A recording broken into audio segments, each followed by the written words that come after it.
Me convertí en el príncipe heredero del Imperio Mexicano. Capítulo 7, California, 1. Vaya, me han dado bastante. Así es el tamaño de la fortuna de una familia de grandes terratenientes. Mi padre me dio 5,000 pesos como recompensa junto con la medalla. Mi padre también me dio 5,000 pesos al aceptar mi petición, aunque parecía hacerlo a regañadientes. Cuando le mencioné a mi madre que me iba a colonizar California, ella me dio otros 7,000 pesos. De repente, tenía una fortuna de 17,000 pesos. Sumando los 1,000 pesos que había ahorrado yo mismo, tenía un total de 18,000 pesos, teniendo en cuenta que el salario promedio de un trabajador en esta época era de $1 al día, ganando entre 20 y 25 pesos al mes. Era una suma impresionante. Tener el equivalente a 40 meses de salario de un trabajador escondidos en mi habitación, es un milagro que nadie lo haya robado. En el siglo XIX, no importaba tanto el país que emitía la moneda de plata o de oro, sino el peso y la cantidad de metal que contenía. El peso mexicano tenía el mismo contenido de plata que el dólar español, y su valor era de 0.2 libras en términos de la moneda británica de la época, dado que un libra de esa época valdría hoy en día entre 50 y 60 libras en 2022, un peso equivaldría aproximadamente a $13 actuales. En términos modernos, son $234,000. Aproximadamente 320 millones de wons. Me senté a calcular, ¿la tierra? No debo preocuparme por el precio de la tierra. En esta época hay muchas tierras no colonizadas, y si llevo colonos, probablemente me la darán gratis. Claro, no hay leyes al respecto y los diputados se opondrán a subsidios, pero si lo planteo como una compra, los funcionarios, que son favorables a mi padre, casi me la regalarán. Tengo que asegurarme de ocupar las principales áreas auríferas. Calculé el costo de los suministros para establecer la colonia, los equipos de minería, el suministro continuo de alimentos, los caballos, los carros y los salarios para los mineros. Aunque ajustado, era factible. Si apretamos los recursos, la primera fase de la colonización será posible. Primero intentaremos la extracción superficial y de oro aluvial, y luego, si los resultados son buenos, invertiremos más en la minería subterránea. Mi padre asignó a Manuel, el mayor con quien había tenido relación previamente, como jefe de mi escolta.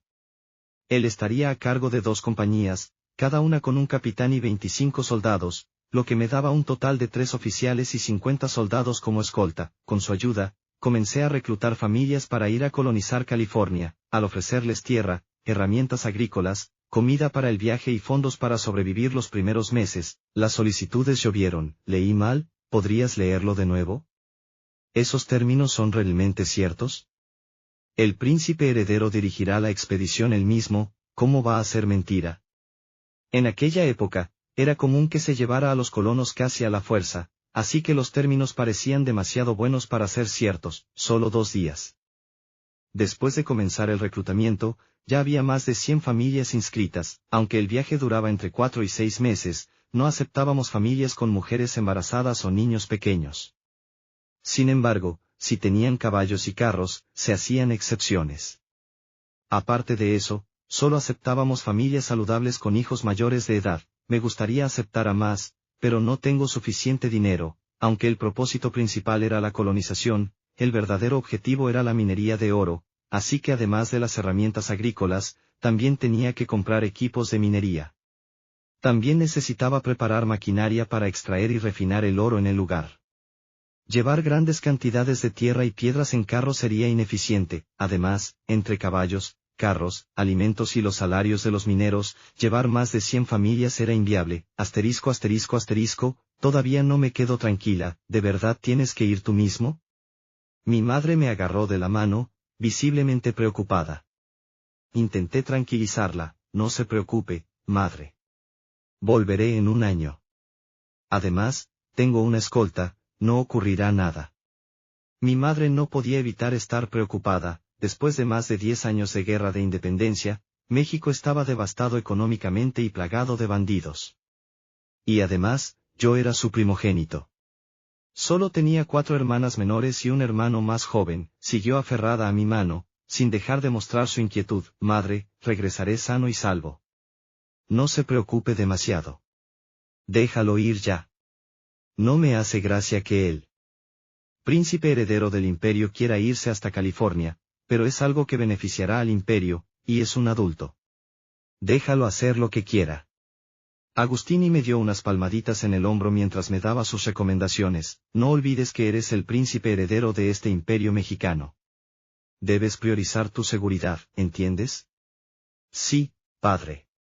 Mi padre también le habló al mayor Manuel, quien estaba visiblemente tenso a un lado. Te lo encargo, mayor Manuel. Sí, su majestad, daré mi vida para protegerlo. Agustini me miró y dijo, los diputados están encantados de que te vayas a colonizar California. Supongo que eso demuestra la impresión que causaste en el Congreso. Están ansiosos por acelerar la redacción de la Constitución, algo que han estado postergando. Tomaré eso como un cumplido. Confiaré en ti para todo lo que ocurra en Ciudad de México. Así es. Habrá que hacer algunos compromisos, pero parece que podremos llenar la mayoría de los 29 escaños vacantes con personas leales. No te preocupes, yo me encargaré de todo, solo cuida de ti mismo. Sí, padre. Ahora partiré. Ya había comprado la tierra y los suministros para la colonización, y todo estaba cargado en los carros. Me esperaban las 100 familias que se habían inscrito para la colonización, junto con los 50 soldados y guías, lo que sumaba un total de 500 personas. Abrazando a mi madre, dije, me voy. Cuídate mucho. Monté mi caballo al frente, junto al mayor Manuel y los guías, y comenzamos nuestra marcha. Debo tener éxito, pase lo que pase. Mientras partíamos, ese pensamiento ocupaba mi mente. Había invertido todo mi dinero en esta expedición, el viaje de ida y vuelta tomará unos 10 meses.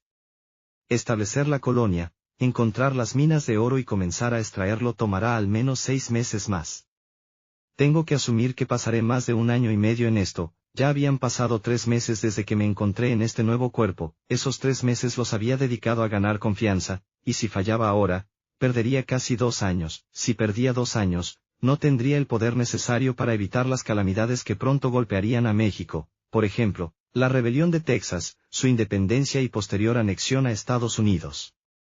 Para ahora, el llamado padre de Texas, Stephen Austin, ya debería haber llegado a Texas. El padre de Stephen, Moses Austin, había firmado un contrato con España antes de la independencia de México, por el cual traería a 300 colonos a cambio de un subsidio de tierras. Aunque Moses no pudo completar el contrato antes de morir, su hijo Stephen Austin continuó con la colonización de Texas. Stephen Austin visitó personalmente Ciudad de México el 3 de enero de 1823 para renegociar el contrato con él. Nuevo gobierno mexicano. En la historia original, Agustini le dio su aprobación sin problemas, pero esta vez, cambiaré algunas condiciones antes de aprobarlo. El contrato original fue demasiado generoso. No importa cuán deshabitada esté la tierra, fue una exageración. En la historia original, se otorgaron 4.605 acres de tierra a cada jefe de familia que se asentara, divididos en 4.428 acres para pastoreo y 177 para cultivo. Stephen Austin recibió 67.000 acres de tierra por cada 200 familias que trajo. Como resultado, en solo 7 años, en 1830, 20.000 estadounidenses se habían establecido en Texas, comenzando con solo 300 colonos. Esa impresionante tasa de crecimiento y la calidad de la tierra para la agricultura atrajeron la codicia de Estados Unidos. En 1827, el presidente estadounidense John Adams ofreció a México $1 millón por Texas, pero fue rechazado.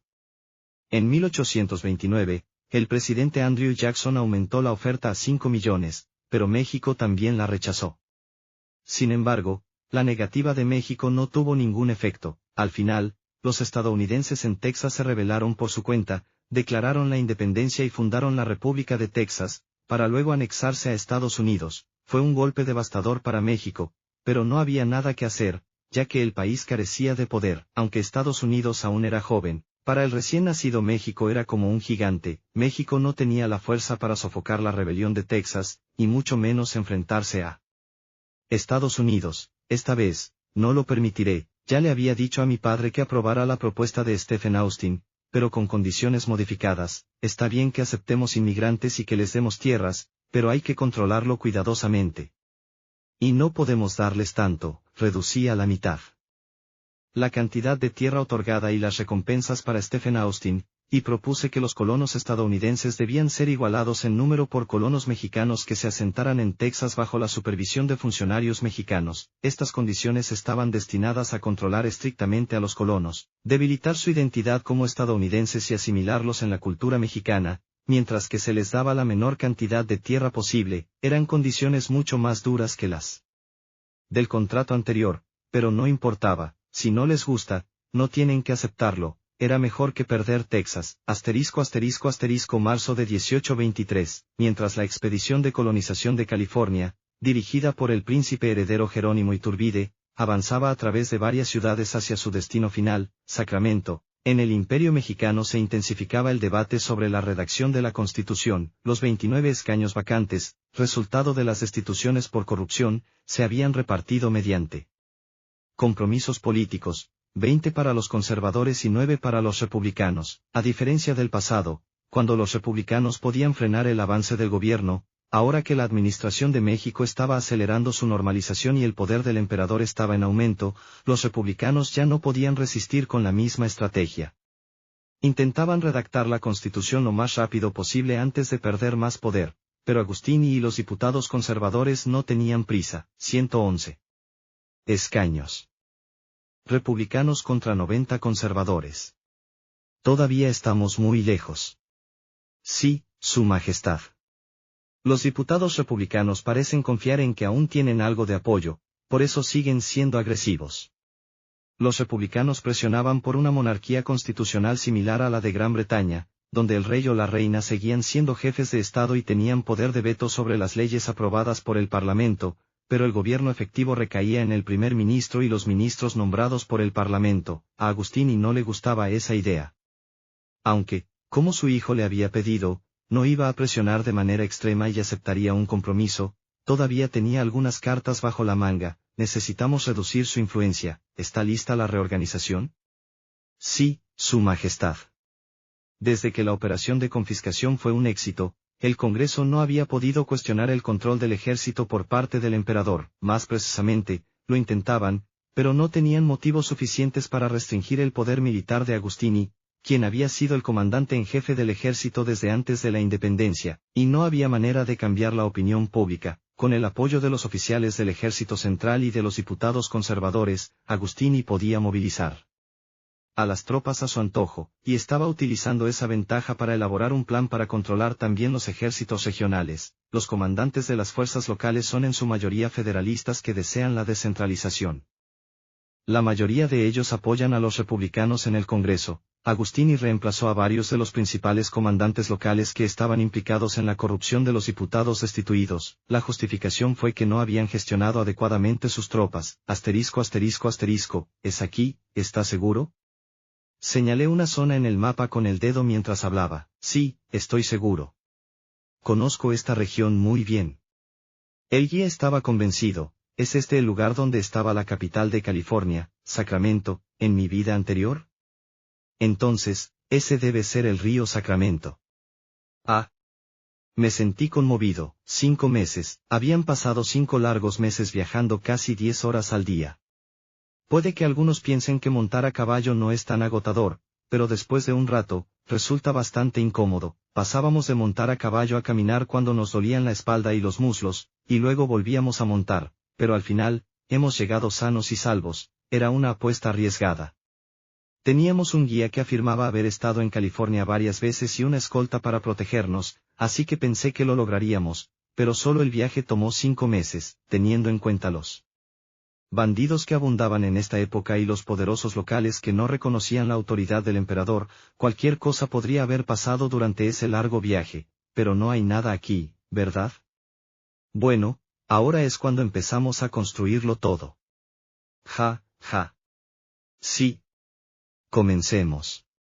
Me di la vuelta y grité a los colonos, que me miraban con ojos brillantes, preguntando si por fin habíamos llegado. Hemos llegado. Por fin. Sacramento, California, con sus vastas reservas de oro, su clima excepcional y una de las mayores capacidades de producción agrícola del mundo, la colonización de ese lugar finalmente había comenzado.